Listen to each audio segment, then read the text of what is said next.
Just down the hill from Virginia State University lies one of the true treasures of this historic Commonwealth. Petersburg is a centuries-old city that has survived so much, but its majestic homes stand proud to tell its history.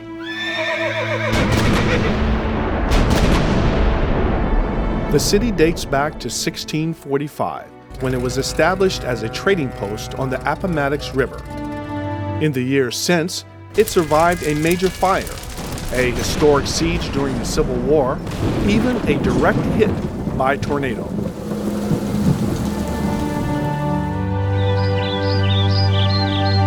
Miraculously, much of its original architecture still stands. There are buildings here of almost every type of architectural description you can think of. Everything from workers' cottages on up to some very, very grand mansions that were built by the tobacco barons and the cotton people and the people who owned the railroads.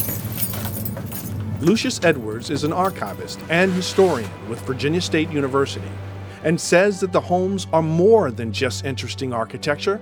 They tell the city's story. We have a unique architectural record of the development of Petersburg, the Atlantic world, and a city that was one of the premier tobacco cities in the United States during antebellum. Visitors to the city are especially intrigued by its grand historic homes. Helen James, a realtor with Long & Foster, explains. These homes are special because they're so large and they offer so much. I mean, they're 5,000 to 7,000 square feet. A lot of them, they're mansions.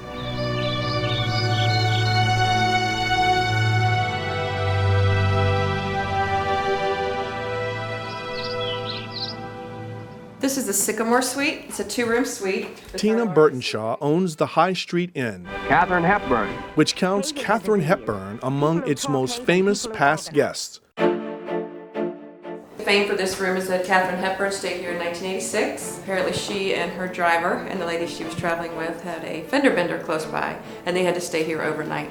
With 8,000 square feet, including a gentleman's parlor, ladies' parlor, and several elegant bedrooms, The house is over 120 years old. the home hosts overnight guests as well as holiday gatherings and tea parties. Built in 1891, it was originally the home of a couple with 6 children. This is the day room or the dressing room. Often when groups come to stay at the house, if families take over the entire house, they'll all bring their chairs and they'll meet in here and socialize. Burtonshaw says that lends a family feel that you wouldn't expect to find in a home this large. So it has a warmth to it that most large homes sometimes don't carry. I think the decor is inviting. It's something that kind of takes you back in time a little bit. And when we moved in, this room was really in shambles. Just around the corner is the Thomas Wallace House, built in 1855. Ignatius Cregan and Rod Gibbons bought the house in 2003. When we moved in, we completely redid this room. When it had been vacant for 25 years and falling into disrepair. They have overseen an extensive restoration of its rooms. We call the library. And are proud to tell guests about the home's unique role in history. All right, come on up the front steps and we'll show you where Lincoln and Grant met.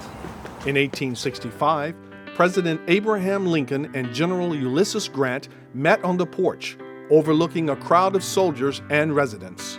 So I think of this as one of the places where the war ended.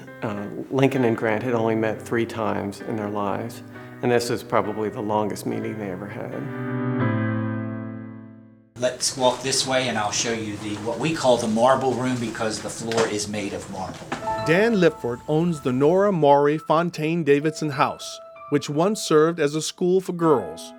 The school is now recognized as the birthplace of Memorial Day, which started when Miss Davidson and her girls began decorating the graves of fallen soldiers.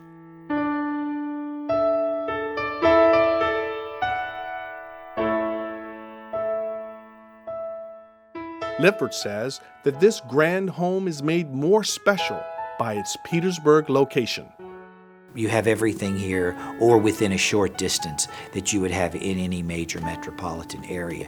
Yet at the same time, you don't have near the traffic, you don't have near the congestion and things like that you would have in a city twice or 3 times, 4 times this size.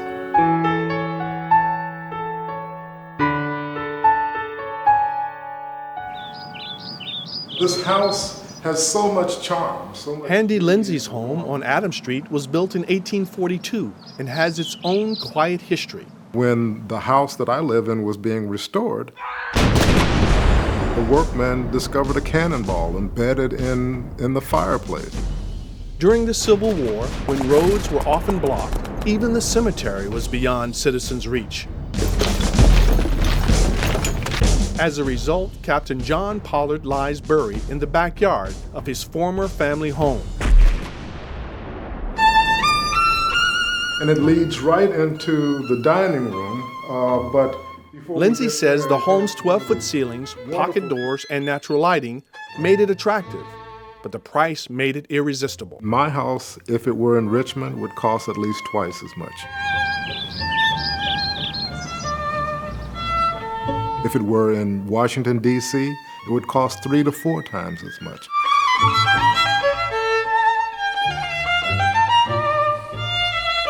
So it's really a bargain to have a house of such beauty, such grace, and character for a very affordable price. So that's why we chose Petersburg. Above the doorways and the windows are hand-carved leaves. The McIlwain House was built on Wythe Street near the turn of the 19th century.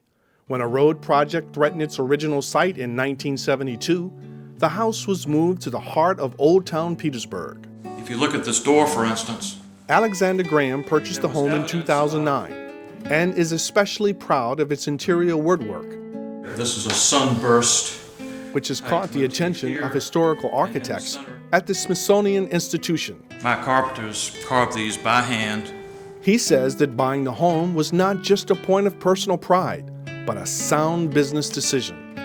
The housing stock in Petersburg is a great investment for the future. The price of the housing for the square footage and the quality of the properties is superb. And I believe personally that my investment dollars will be well rewarded in the future.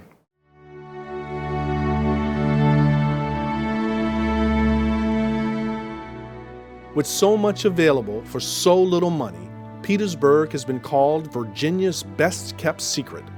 But that secret is getting out, and renewed interest in the city is sparking a renaissance.